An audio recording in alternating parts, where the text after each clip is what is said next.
The Way of Kings by Brandon Sanderson is the first book in what is projected to be a 10-book epic fantasy series.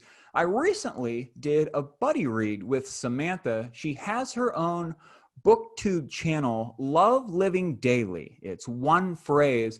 I will put the link for her channel in the description. You guys head over there and subscribe to her. She's got a lot of good stuff going on. We're going to work through this book here. So I'm actually going to start this off by just summarizing my thoughts on the book.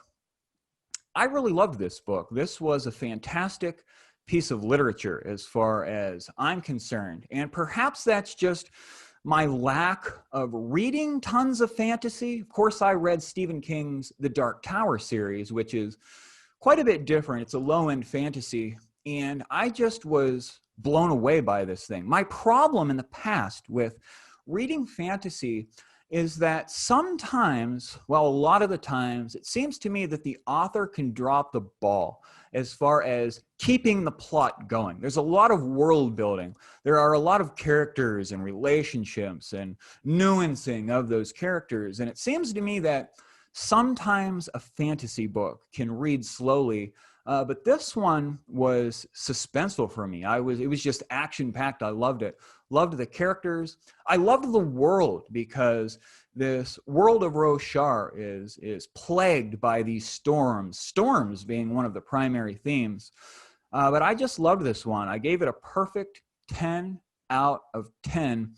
Maybe it sounds cliche, but I just can't think of anything that I thought wasn't right with this novel. So I just thought it was great. It was engrossing. It was fantastic. The best fantasy book that I have ever read. I actually purchased the second installment. Here's the first one. I got a beat up copy for $1 at the local paperback mart. Didn't get this one as cheap, but I ordered the second book in this series before I finished the first one. The first one, which says a lot concerning my reading habits, because any series that I'm reading, I like to put at least several books in between installments, but I'm already ready to go on with Words of Radiance. So I give this one a maximum recommendation. I just loved it. Loved it. What did you think, Samantha? I also loved it. You said all of what I wanted to say. It is fantastic.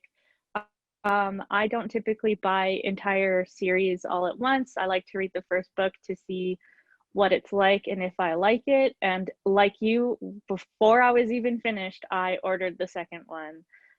So it was really enjoyable. I'm really excited to see what happens. I have lots of predictions and things I'd like to see explored in the next few books. And I am so excited to see where Brandon Sanderson takes the story for sure. Yeah, I really like Sanderson. This is the first book that I read by him. I know that he completed the Wheel of Time series by Robert Jordan. I don't know if, yeah, you know all about that. And he just went on from there. And here's something for you that you might not know, because I was doing just a little bit of investigation. I was actually watching Sanderson give this lecture on how to write characters and everything. Not that I write, but I'm fascinated with this guy now. But I guess, in fact, I know that this takes place, this cosmere thing is like a universe that he writes in. And the Mistborn trilogy is placed in this epic universe that the Stormlight Archives also take place in. And a character that I really am looking forward to talking with you about is Hoid, is the wit. And from what I read earlier today, the wit actually is in the last Mistborn book. So this whole thing is even bigger than the Stormlight Archives themselves. Did you realize it was that massive? No, I didn't. I bought the trilogy for Mistborn. I have it sitting on my shelf waiting for me, and Wow. I just was really intimidated by it, so I just kind of left it there. And then you suggested this book, and now I'm really excited to read all of the stuff that's in this world. It's really cool, and like you, I have some things to say about Hoyd for sure.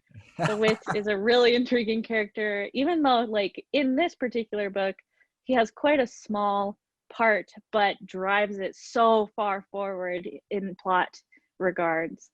So yeah, totally agree. And I'm super excited to read Mistborn once we're done with this series. I can't wait to read more of it.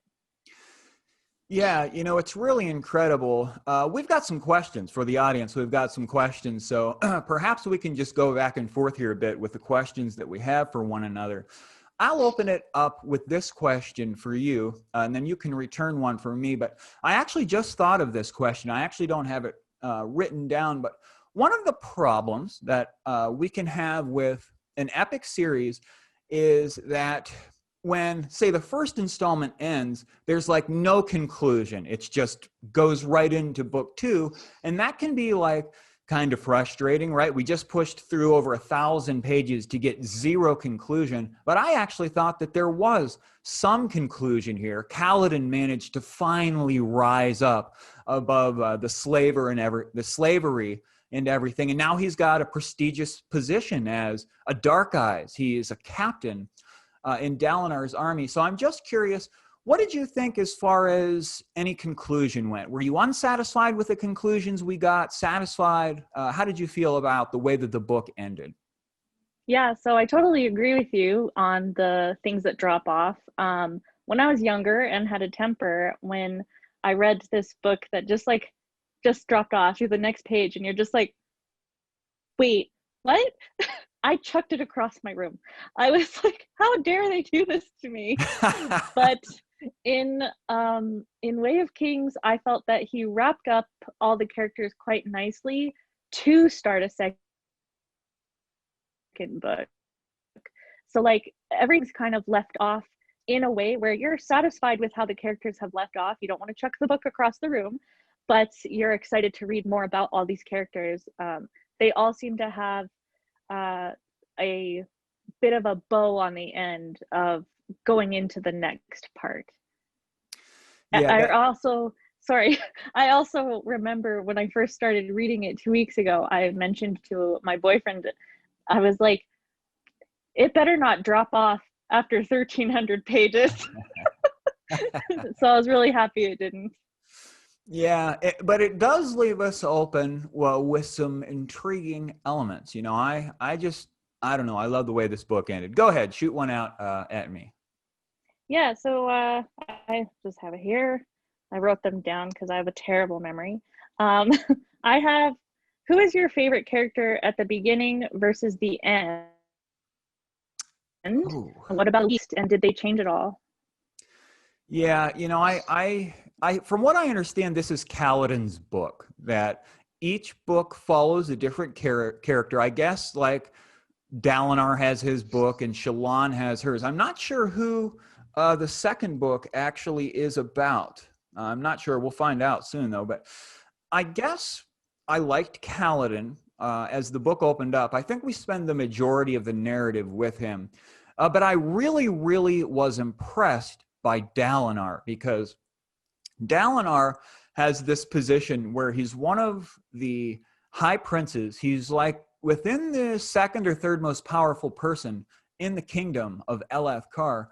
And I loved the fact that he was like honorable and he tried to do the right thing, even when it seemed it was impossible for him to try to see a bigger picture and to do what was right concerning everyone involved, because he was put into some bad positions by Siddaeus. I'm not sure how that person's name is spelled, but oh, you know what? I loved the little fairy lady. Remind me of what her name was. Syl. Oh, Syl, yeah. Yeah, she's my favorite character.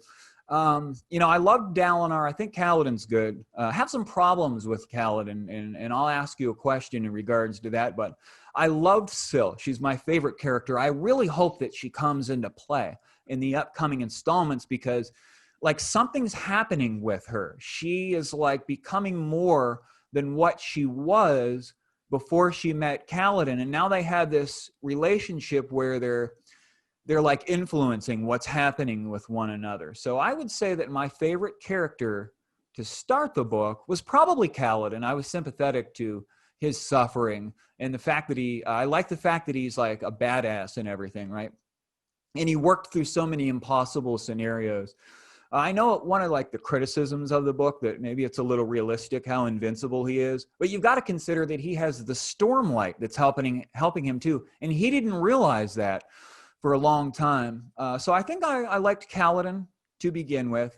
I'm not sure if he changed a whole lot. Of course, through hard work and determination, he managed to get into a better position. So perhaps he changed in that way, but I like Syl. I like how she developed throughout the book, how she started to change. Now she has like memories and she's thinking about all these philosophical issues where to begin with, she was like very simple-minded. All she had was a very short-term memory. So yeah, I like Syl the best. How about you? I'll return that one to you. Yeah, for sure. At the beginning, I was very intrigued by, surprisingly not very present in the book, Seth. Yeah. When it starts off where he's told to complete like his mission, and he's just like, that's a super weird thing, but sure. And he's under an oath stone, which means like he has to obey whoever has that stone, is a really intriguing plot point for me. And I found that like they really dive deep into like how he, like at the very beginning they mention that he's a truthless, he was caught doing something he wasn't supposed to, and that's why he's under an oath stone. And then later on he's like, I hate killing people, and that's all they're sending him to do. Yeah. And so I really liked that aspect of his character a lot at the beginning, and I'm so hoping that they have a book for him, because I would love to see a deep dive into like what exactly he did wrong, and like how the oath stone works, because like he has his own shard blade and he's not allowed to give it up, nor is he allowed to kill himself. So I really want to learn more about that. And then later on I really liked Rock. um Yeah. he's a bit of a badass, I think. And for some reason, I read his voice as a Russian accent in my head. I was like, how interesting, because it was written in a more broken English. I'm not sure why my brain pictured that accent, but he's like a mountain person and like a cook. And they have like, he explains his culture in such a interesting way. And it definitely takes out of like, there's so many more aspects to the universe, as you said, that we're missing out on. And so it sounds like to me Sanderson is opening up lots of doors for him to just keep writing all of these different stories from these worlds. So I've really liked those characters. Yeah, and Zeth is the one that we get the least about, right? There are several chapters about him, and he's the character that's like the least as far as the points of view go. Actually, there's 18 different points of view in this book. There are 4 primary, with Zeth getting the least bit of the narrative. Here's a double question for you. You can ask me 2 back.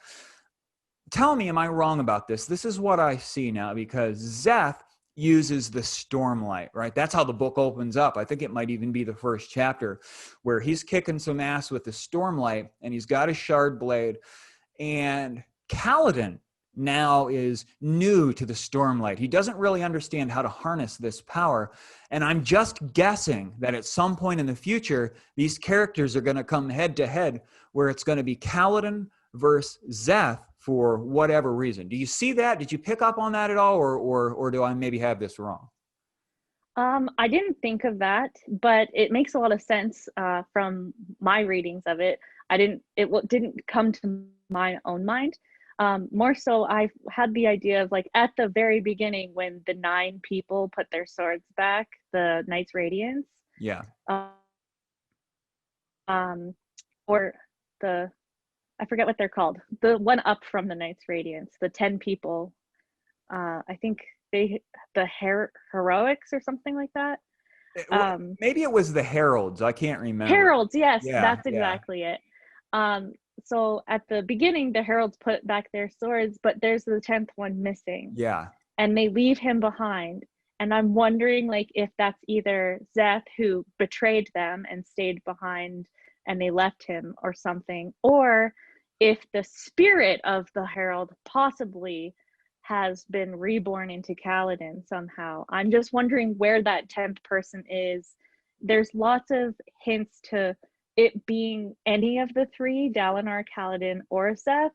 I haven't, because Dalinar has the visions, so I'm just like, who is the 10th person? So I always was thinking about that. So your thing actually makes a little bit more sense in my opinion, but I didn't think of that actually.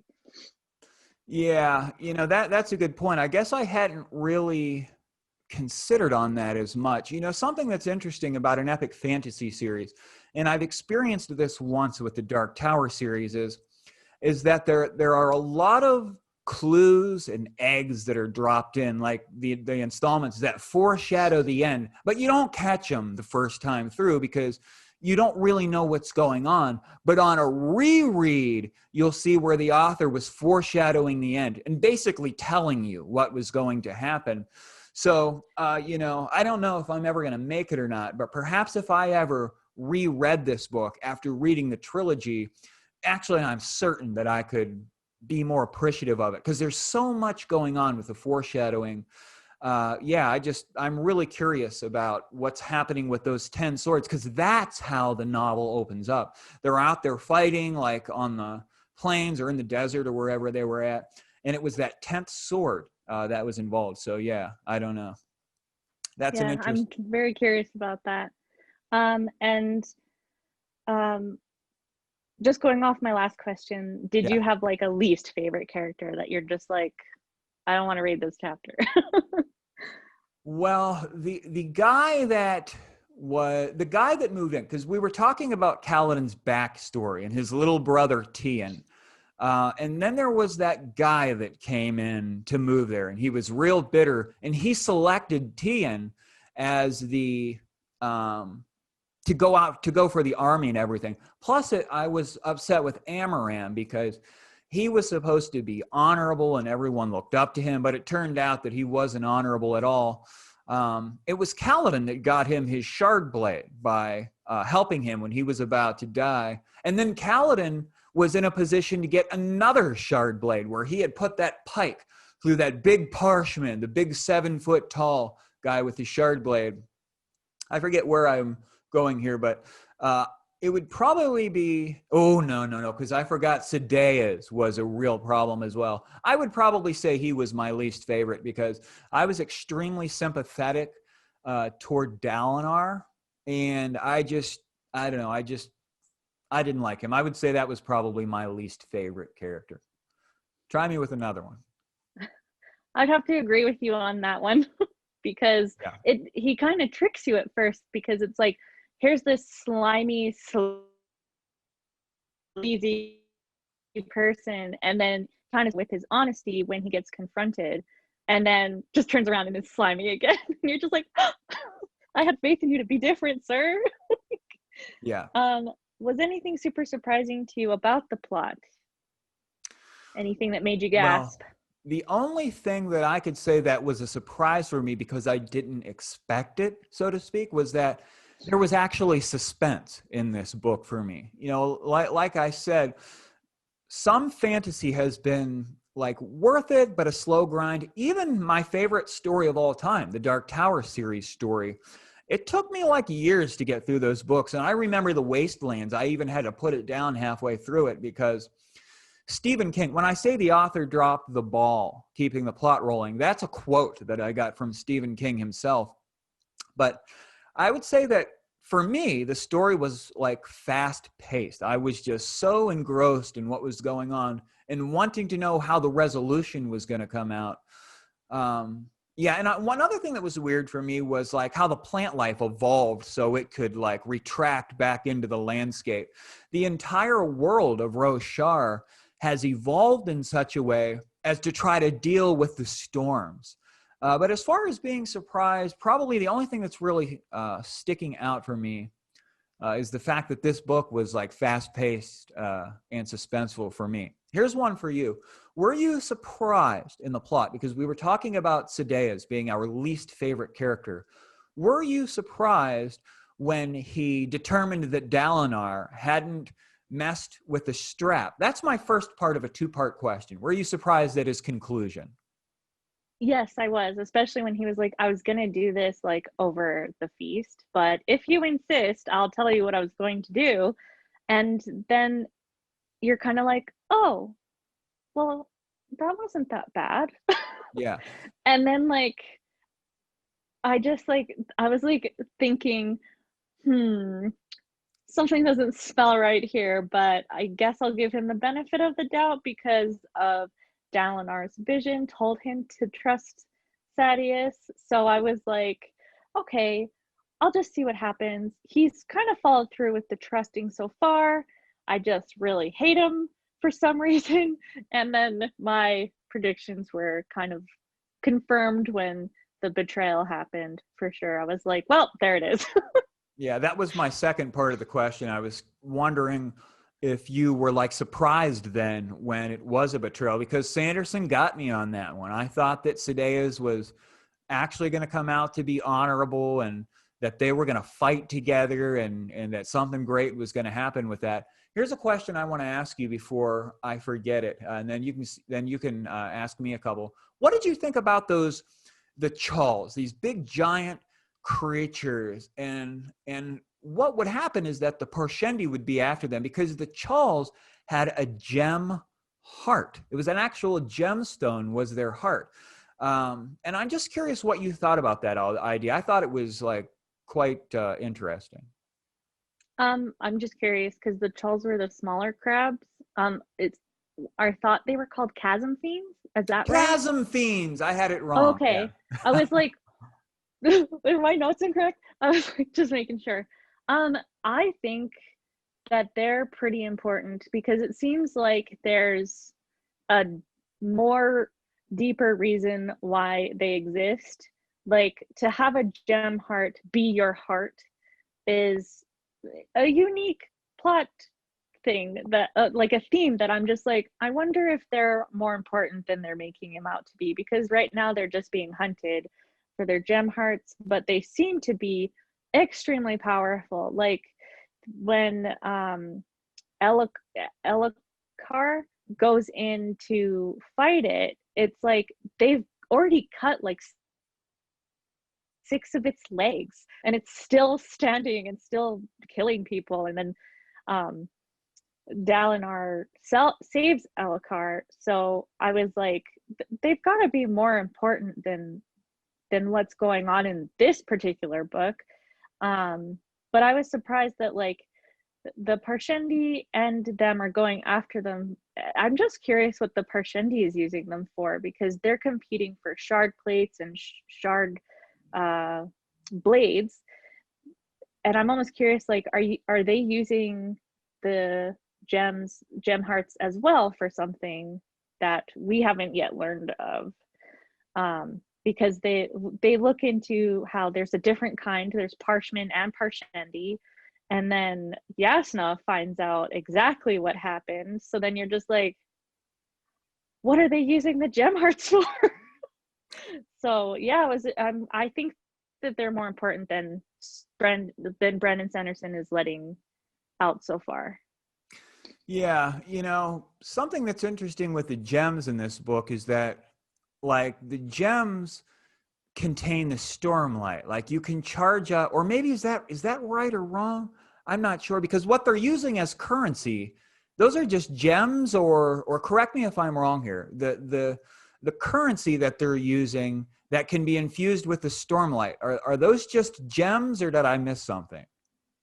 I think there's certain kinds of gems. I think so far I've read that a chip is like a penny sort of idea, and then like there's 25 chips to a sapphire, and then there's so many sapphires and an emerald, and then it just the value goes up. But I think a gem heart is a different kind of gem, not quite their currency. I think they're different things, but they'd never say if it is, but that was my assumption Yeah. while reading it. So yeah, that I don't know what the gem hearts are actually for. We'll end up finding out in time. Go ahead, I'll take another Yeah, one. for sure. My thing keeps like shutting off. Um, what are your thoughts on the Prelude, like the very beginning with the 10 swords, versus Dalinar's visions. Did you think that they were real at first? Did you think that they were fake after? Like, what were your thoughts on the visions compared to how the book began? I'm trying to remember exactly how the book began, and I know that they were out on the battlefield. And correct me if I'm wrong about this, but that seemed to be a little confusing for me.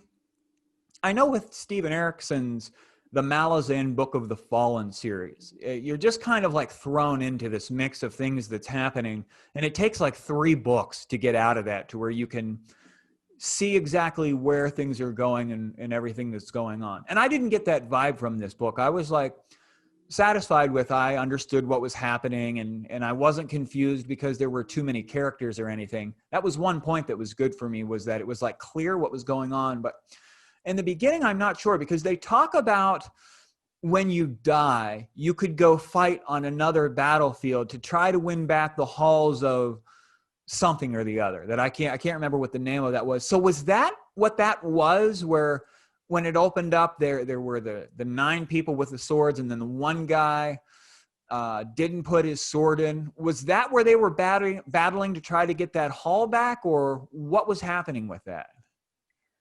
From what I remember, they were battling on the Shattered Plains, and they failed to save what they were trying to do. So Yes. then they gave up and put their shard blades into a stone with one missing, is the impression that I got way back when. And I think they went like afterwards to the halls to fight for those, because they said, maybe if we win that battle, we can somehow win on Earth the next time.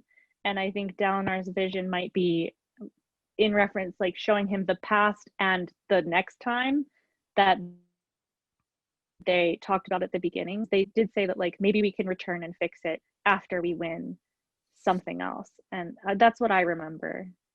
Okay. Yeah, I don't know why. I'm sure that I'll be enlightened on everything there as I continue on in the series. But the second part of the question was about Dalinar's vision. And I want to return this question to you, but I'm not exactly sure what's going on with his vision, because he thought it was telling him to trust Siddaeus. And plus he went back, because he goes back in history and he talks to King Nehodan. And that's the guy that wrote the Way of Kings, which is kind of like a Bible text, the way that I imagined it. So I'm not sure like why he's having the visions or what's going on with that. I think it's really interesting that he's able to go back, and there's a voice that's talking to him. And I want to know like more about what that's about. I like the fact that Sanderson in this first book, as far as the history goes, with Dalinar's visions and everything, he gives us just like a glimpse into the history. And I kind of like that. It's kind of like a teaser to read the next one to get some more of that. But when it comes to Dalinar's visions, it seemed like he was at least interpreting them incorrectly. And now the woman's on helping him, his lover. What was her name again? Navani. Navani, yes. She has some knowledge about what these visions might be. And now she was writing them down during his last episode. And now she's on to something with it. So I honestly don't know what's going on with that or how it's going to resolve. What do you think? Yeah, so I'm kind of in agreement. I'm not sure like where it's going. That was my guess, is that like he's seeing something from the past to show him what to do in the future, because in his last vision, he actually finally sees the person who was the voice, and at first he thought it was the Almighty, and then he finds out it's just a person, and that's why he's like, "Oh, you weren't telling me to trust him. You're just talking. You can't hear me at all." Right? And so the guy is just like, "I know that you're here, and I know that you can't, like, I can't hear you, but I know that you're here, and I'm trying to show you what to do so that like it doesn't happen again," or something like that. And so then Downer's like, "Oh, I totally misunderstood all of those visions." Yeah. So at the end, I was very intrigued. I was super, super excited when he finally met the person who he was hearing. I thought, wow, I really, really want to see more of that. And then because they go to Alethkar, which is the kingdom um, that Dalinar and Elhokar are from, and like are doing the vengeance against the Parshendi, and then he's being shown it in ruins in his vision and being like, we need to do something to avoid this. Yeah, yeah, because he got like a glimpse of what he thought was the future, and one of the ways that he knew that is because so much time had passed by that like the rocks were eroded away in such a way that was different. But yeah, something is going on with Dalinar. You know, I almost thought maybe he would be killed in this novel, but it does appear upon further investigation, and this is no spoiler, that one of the books is like his story, because this one was Kaladin's focus. I think Shallan might be in the next one. I actually look on the back of Word of Radiance, and it's talking something about an assassin. So maybe this is actually Szeth's installment. In fact, it must be, well, I don't know. I don't know who that character is there. It's a male character. Looks like he's out on a battlefield. He has the stormlight, you can tell by his hand. Yeah, the glowing. So I don't know if that's Kaladin again or what's going on with this thing, but I have a feeling that it's obviously Dalinar's visions are going to be central to the plot, and whatever is going to happen is going to hinge on his visions. Do you agree with that? Yeah, totally. Especially with Yasna and Shallan confirming his visions every time. I noticed that whenever Brandon Sanderson gave Dalinar a vision, it would have like shortly after a chapter doing research on it and kind of discussing little parts of what he saw in a separate type of way, because they're at the Palladium doing research in a ginormous library, which we all are going to talk about later, I'm pretty sure. But yeah, I noticed that pattern is like when Dalinar had a vision, shortly after Yasna had a chapter with Shallan, and they would kind of discuss like void bringers and like elements that he had in his vision, and it was sort of like a little teaser on like explaining it to us of like what we saw with Dalinar. Something I noticed. Yeah, let's talk about Shallan real quick. Let's get that out of the way, because one of the arcs here, the story arcs, is Shallan, and I don't even know if she's like good or bad or what's going on. But what did you think as far as her? Because her family's in debt now, and they had what's that thing called that goes on the hand? That Soulcaster? A soul caster. They had a soul caster. It ended up damaged. Shallan crosses the world on this ship, going from place to place to place to place, trying to catch up with the historian and philosopher Jasna. And she wants to steal her soul caster. And then I was like really surprised. Like it turned out that that she didn't manage to steal it. And all that crazy stuff, where because she actually used it, and then they thought she tried to kill herself, and then it was just like really strange for me. And now what really is surprising is after she messed up that bad, that Jasna is still taking her on to work with her and everything. So what did you think about like that story arc in this book? I found that quite interesting because later on she's finding a struggle because she's creating a relationship with Yasna and struggling with trying to steal it, because it's harder, I think, to wrong somebody that you're closer to. And so seeing her struggle through that, and then being taught like the philosophical issue of why things need to be thought out so meticulously, with what happens in the alley when Yasna kills those 4 men, and then Shallan's just like, yeah, I'm gonna steal it. That sucked. So I found that like I found Yasna really, really strict and terse at the beginning, and I was surprised that she was just like, yeah, okay, let's keep working together after Shallan stole it. But I think because they're like, it almost seems like they're mages in a way, because it comes to a point where they find out that both of them don't need the soul cast. They use them that know that they can do magic without them. And I think Yasna keeps her there because she hasn't met someone else like her. But it was a little frustrating that he introduced her so strict and terse and like, no, I don't pick anybody. I don't want to be dragged down. And then at the end, she's just like, yeah, okay, I know that you stole from me and you almost died. And this guy was trying to assassinate me, but sure, you can stick around. Was a little odd for, it was like such a quick change, especially because they have such short chapters. Yeah, that is true. I'm really interested in reading the book that covers Shallan's history and the rest of her story, and to see how that all plays out. I'm wondering if each book follows a different character, how much we're going to see of Kaladin, because it seems to me like Kaladin's the heart of this story. Was that the impression that you got, that this is Kaladin's story, or what did you make as far as that goes? Absolutely. I totally agree that he is like the main focus of this book.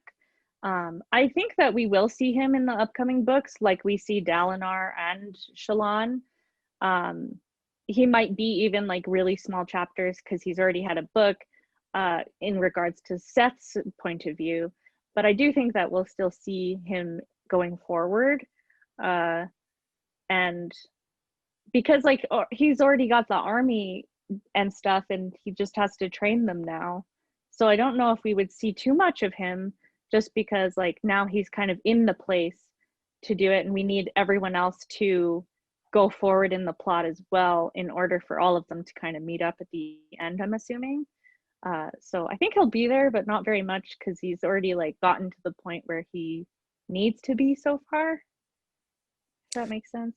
Yeah, you know what's interesting is that like the plot lines are merging in this book, and a couple come together because we have Dalinar and Kaladin. Their plot lines finally merged and they came together, but there are other things going on that haven't merged yet. So that'll be really interesting to see how that plays out. Go ahead and read off another one of your questions. Yeah. You already asked me some of my questions.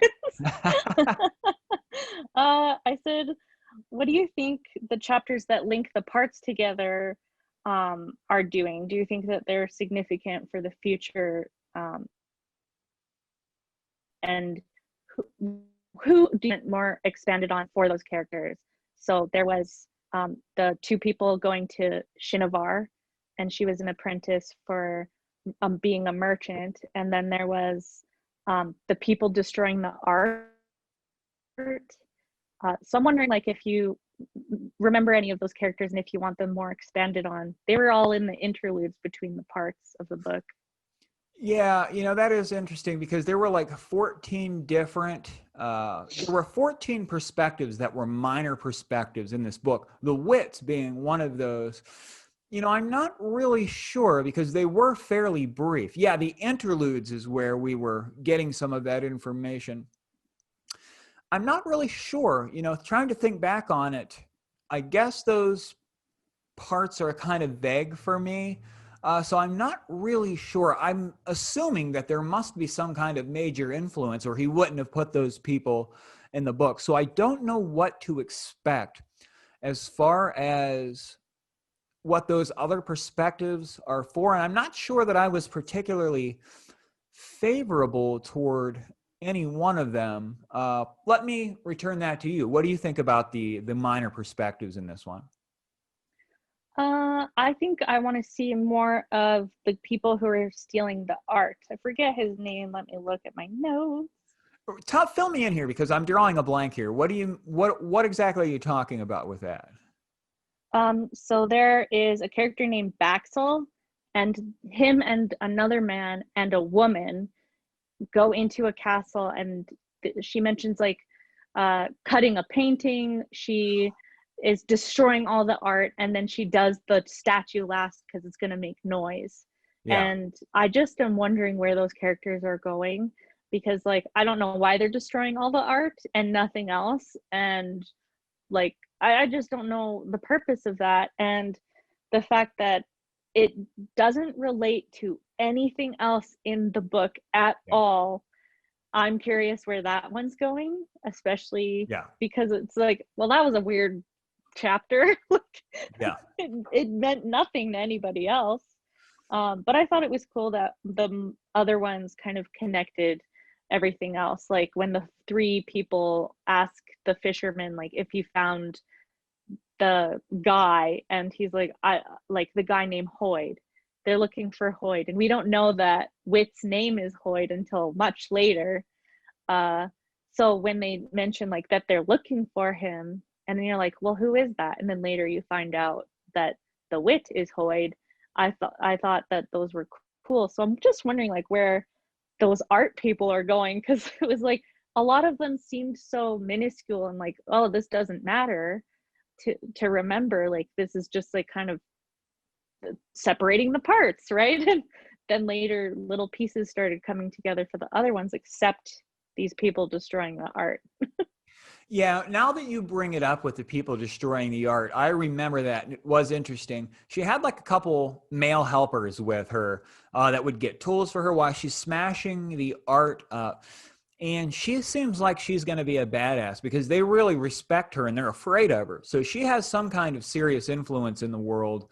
And clearly he put that in there as like a cliffhanging teaser type thing for the next book. So it wouldn't surprise me if that particular storyline starts up pretty toward the beginning of this one. But yeah, something is going on with her destroying that art. And like you said, it's just not related to anything that's going on. As far as we can tell now, it's not related Yeah. to anything that's going on. But I am intrigued by that as well. It'll be interesting to see how that all plays out. Let me give one to you here. We'll go back with maybe several more of these, and then we'll maybe give a wrap up with our general consensus about what we think as far as the next book's going to be and everything like that. Let me see here. Oh, yes, this is a big issue. This is a big issue, and this may be like maybe the only issue that I had with this book. Of course, I still rated it a perfect 10, and I still don't know how I feel about this, but I really want to know what you thought as far as this goes. I felt that maybe Kaladin was a little bit too powerful. He seemed like no matter what would happen, he had a way out of it. And he's like basically invincible on the battlefield. Nobody can stop this guy. It doesn't matter if 20 people. He actually got two as a normal fighter. Well, I guess he's not a normal fighter because he has the Stormlight, but he actually took two shard blades down. Two fighters that were in blade and plate, just as a mere mortal. So I thought that maybe he's kind of like the Superman that just can't be beat. And I thought that maybe that was a little bit too far. And I also thought that maybe the shard blades themselves were a little bit too powerful because like you can annihilate hundreds of enemies on a battlefield if you had that blade. God forbid you've got the plate to go along with it. So I'm wondering, was that too extreme with how much power those things had, or did it make it not plausible, or what did you think? Yeah, totally. I think Sanderson did a really good job of like establishing that they can break. So I liked that part. The plates and the blades can be weakened. So I liked that they're Yeah. not invincible. And then it's mentioned as well that Stormlight enhances your talent. It doesn't give you talent. So Kaladin being a good fighter, he's already a good fighter. He just has the Stormlight enhancing that. And I agree that like it's a little over the top with how powerful he is becoming, but it's almost like they do say like you're a radiance. Yeah. And we had no idea. And if that's like a hint on what they need to complete the battle later on in the story, they're going to need more, I think, because we already at the beginning 10 heralds failed, right? And then we're seeing him just like beat the heck out of people like they're nothing, and then the shard blades like cutting through people like butter. I do think that him establishing that like you need Stormlight first of all, and to have it on you at all times is quite difficult because the sphere is empty, and the fact that the shard plates and blades can break and weaken because the jewels get weak, Yeah. is hinting at something later on, that something more powerful is going to eventually kick their butts, in my opinion. So I think hinting at the fact that he's getting really powerful was a little annoying, I guess, but I think it's coming to a point for him to be like, but he's not that powerful. Here's this other thing Yeah. that's gonna smush them all. So You know what? In most epic fantasies, you'll have the farm boy that rises up to take on the dark force in the world. And perhaps we have that with Kaladin, but I didn't like clearly see like an evil force. The only thing that's there is Zeth, and Kaladin's going to have to become a whole hell of a lot more powerful if he's going to take on Zeth. But that was one point that I like, it's like, where is the evil, like demonic force that's coming to take over the world and destroy it? I'm not sure if I saw that, but actually maybe I did, because the king, the good king, I can't remember the name of the city where Yasna was studying with the Palladium and everything. He turns out to have a plan, and he's utilizing Zeth to go out and assassinate the high princes and the king and everything, so that apparently he can take over the world. So maybe I just put that together right now, that it's actually him that's the evil force. Is that the way you see it as far as like the bad guy is concerned? that's certainly a really awesome idea. I haven't thought of that. And the fact that all the chapters start off with like the sentences that the people are dying, Yeah. and then it's revealed that the king is recording them while he takes the energy out of them, or the blood. I forget what exactly he's taking from them to kill them. I don't quite remember, but I think it's some sort of energy. And I think this energy may play a part in being the evil force against Kaladin and Dalinar and everything like that. And I do think that Kaladin may be the person up against Zeth for sure, because Yeah. because Seth is being sent to kill Dalinar at the end of the book. So Yeah. I'm just like, oh, for sure they're gonna meet swords, for sure.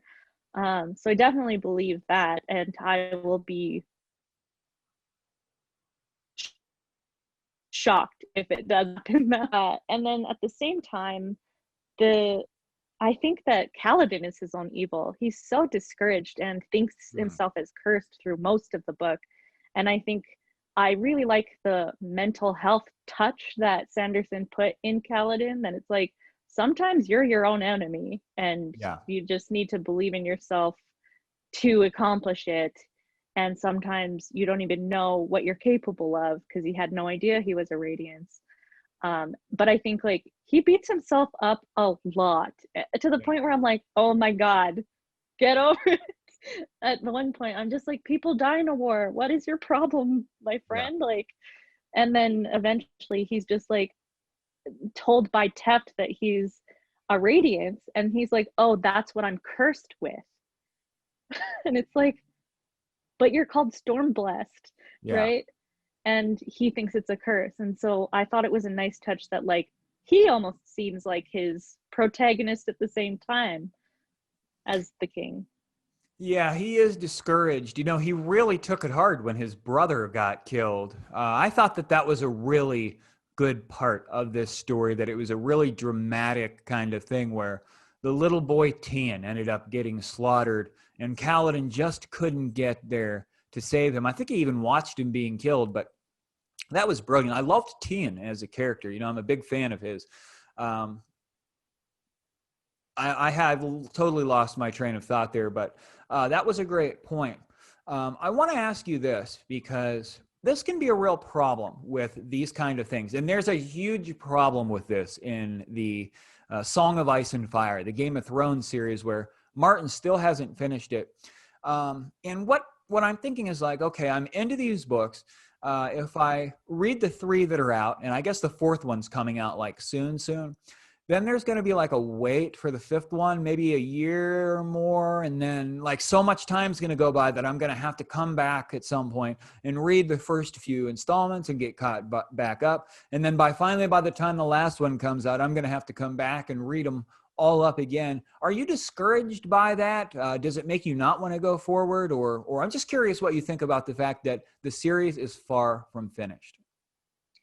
Yeah, and especially each book is 1,300 pages or more.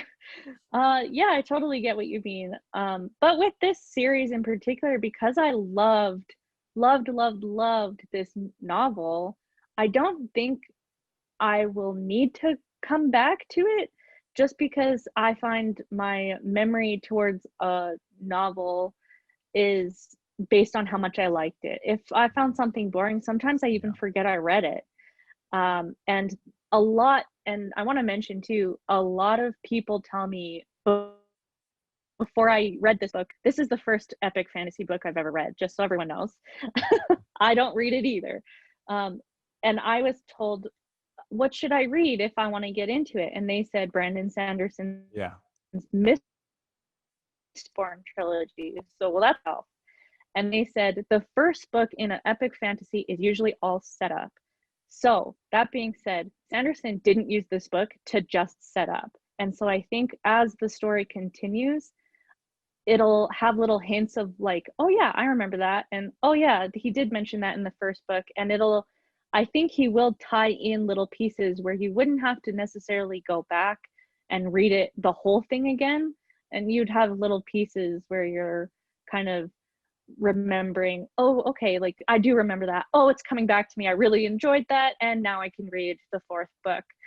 Does that make sense? Like instead of being like a boring book that you're trying to remember and go back to read so that you understand the world, I feel like I'm going to remember it because I enjoyed it so much. So when the fourth like when we read till the fourth book and then the fifth book comes out 2 years later, if his writing continues how it is in the first book, I don't feel like I'd have to reread them again. I think I might to enjoy it.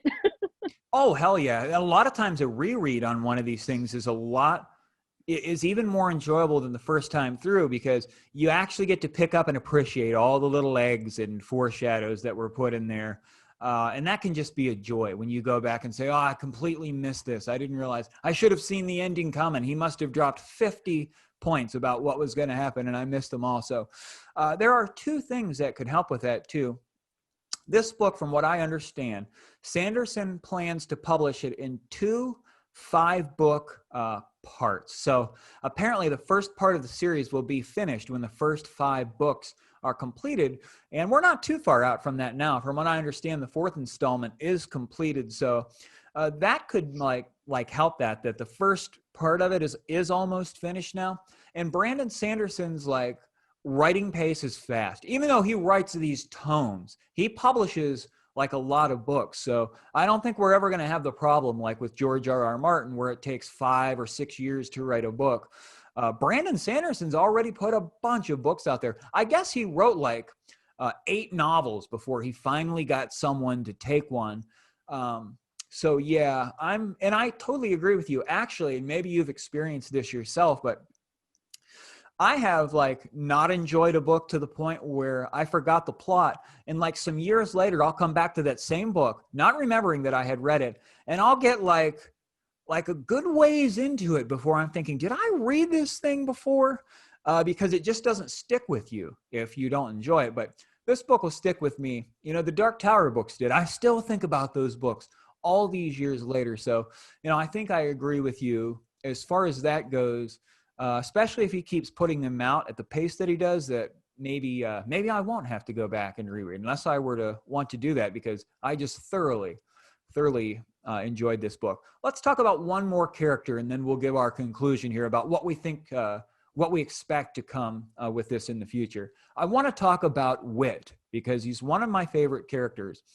Wit I just loved his role in this, where he was the court jester and he was insulting people, and he was witty, you know, and he was just one insult after another. I was actually laughing out loud for a couple of them.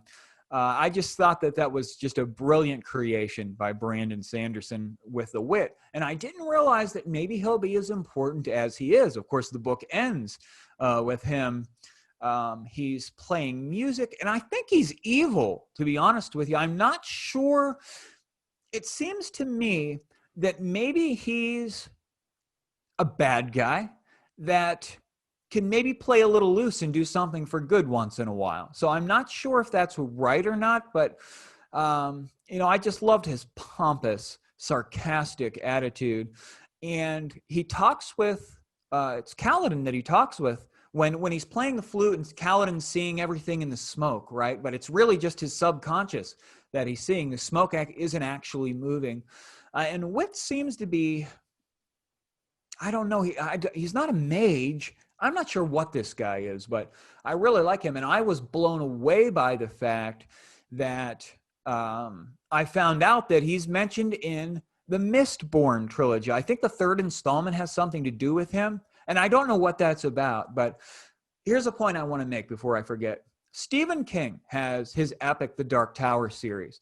And it's a 7-book primary series, but there are other Stephen King books that play into this thing, books that are very intimate with the series, giving background and depth and scope and conclusion that aren't actually a part of the series. And Brandon Sanderson's doing something similar here, where he has different trilogies and series in this universe that affect one another. And I think that you're probably really going to love those Mistborn books if you get into them and see some of the things that from what we're reading now. And of course, this is the first Sanderson book I've ever read, so I don't really know what to expect, but there are many people that are saying he's the best fantasy author in the history of the genre, that he's stepped his game up to a point where nobody has wrote as good as this guy. But what do you think about Hoyd Wit? Did you like his character, and what is his role even about as far as what you took in? Yeah, at first I thought he was useless. When the three people go and ask about Hoyd, you don't know that that's Wit. So I'm like, oh, who's that? And so I was like, is it Kaladin or Dalinar? Who are they looking for? And then when he says, I don't have a name anymore, but people call me Wit or Hoyd, I was like, I've heard that name before. And I had to go back, and I was like, they're looking for him. And I'm almost wondering, like, if I didn't get the impression he was evil. I just feel like he's a pompous jerk, but like I didn't get that impression. So I'm excited to learn if you're right or I am. Yeah. But it almost seems like he might be a hidden radiance as well, because he seemed to take a liking to Kaladin and gave him his flute, and was like, you better not give it to anyone else. This is your flute. And I'm like, what does that flute do that he's giving it to Kaladin and won't allow him to give it away? And at the same time, he ends up at Alethkar right before things get really bad and the book just ends. And he goes, I came here for such and such. And then the guards are like, what are you talking about? And then something slams into the doors, and he's like, I'm too late. And then the book just ends, and you're just like, wait, what is Wit doing at Alethkar to like beat something there? What is the point of that? So I think his role is going to like explode in this story. I think he's going to be really important. But at first my impression was like, he's just making fun of people. It's funny, like I laughed, but I was like, he's like the king's appointed joke teller. Like, what is the point of you? But then he talks with Dalinar and Kaladin, and then people are looking for him, and then he goes back to Alethkar to do something against this big thing banging on the door.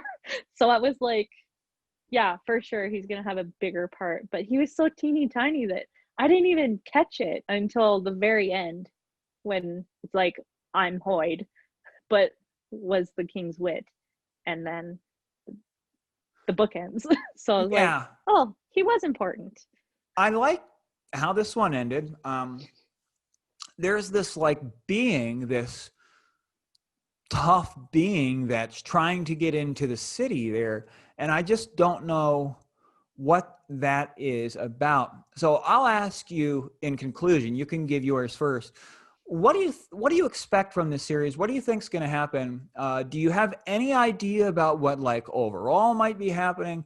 What do you think might be happening with any of the characters? Just curious. So I think that the book is going to expand more on each individual character, and I think he might end up, like you said, there's going to be two parts in books of five. Is that what you said? Yes. So I think maybe by the fifth book, those people will have conjoined, right? At the end, there will be some sort of climax where all of them connect, and then I'm predicting that the second part of the five novels will be what those people do going forward in the story, and then like the 10th book would be the big huge thing. Or maybe there's going to be more characters, and then like the 10th book would be both of them coming together. I'm not sure, but that's what I'm seeing so far. That was my prediction, is that I'm hoping that by the fifth book, they're all the characters we see right now are all connected by the fifth book. I'm hoping. He's welcome to introduce more in the next ones, but I'm hoping Yeah. that they all meet up by the fifth. And I'm hoping that Seth is somehow able to get his oath stone in the hands of one of those other characters, because that I think would be game changing, and I think that Yeah. would be really exciting. Yeah. When it comes to this thing, I'm not sure where it's going, because one of the problems I have in seeing where it's going is I'm not sure what the overall dark force is going to be. Of course, this is going to be a struggle of good versus evil. And Zeph just can't be it with this series, right? There's got to be something more. The king that is controlling him now, got to be something more that's going on with everything. So I assume that the plot will continue on with the next book. I'm assuming this is Zeth's story, and then if it is, it'll continue on. Then I think the third book is Dalinar's story. Perhaps the fourth one will be Shallan's. I don't know who the fifth one of the fifth book would be, and I don't know what's going on with the second part of the books. I don't know if he's going to go to a different time period with those. At first I thought, well, maybe this is like what's happening currently with the first five. And then the second five, maybe they'll go back into the history with the Knights Radiant and start up there to show us how everything led up to the first five books. And then I thought, well, I don't know if that would work or not. So I don't know. It's unclear. But I'm certainly in agreement with you that Wit's role is going to blow up. I think he's going to be maybe not one of the couple main characters, but I think that his role is going to become much more important in the upcoming books. And I'm really looking forward to that. He's really mysterious, and he seems to be powerful, right? He kind of reminds me of Randall Flagg from the Dark Tower series, where it seems to me that he's somehow a bad guy, but he's sympathetic to good in some ways, and that he's not the ultimate evil force. And maybe he's not even in line with it. I don't know, and I could be wrong, but I'm just kind of clueless at this point what's going to happen with this. So yeah, I just think that as good as this book was, that he has a vision, Brandon Sanderson has with this. And you are right that he wasn't just setting up the story. He really got us involved in the characters' lives, the relationships, the atmosphere, the history. But I don't know what to expect. Perhaps after the next installment, we'll have a little bit better idea. So I'm definitely in for the second book. And Yeah, me too. yeah, it's absolutely great. I'm probably going to read it like soon. I want to continue on with this thing. I wish they were all done and completed already so that I could just race through these things. But, sometimes I guess quality writing is worth waiting for. And, Sanderson's a master at this thing.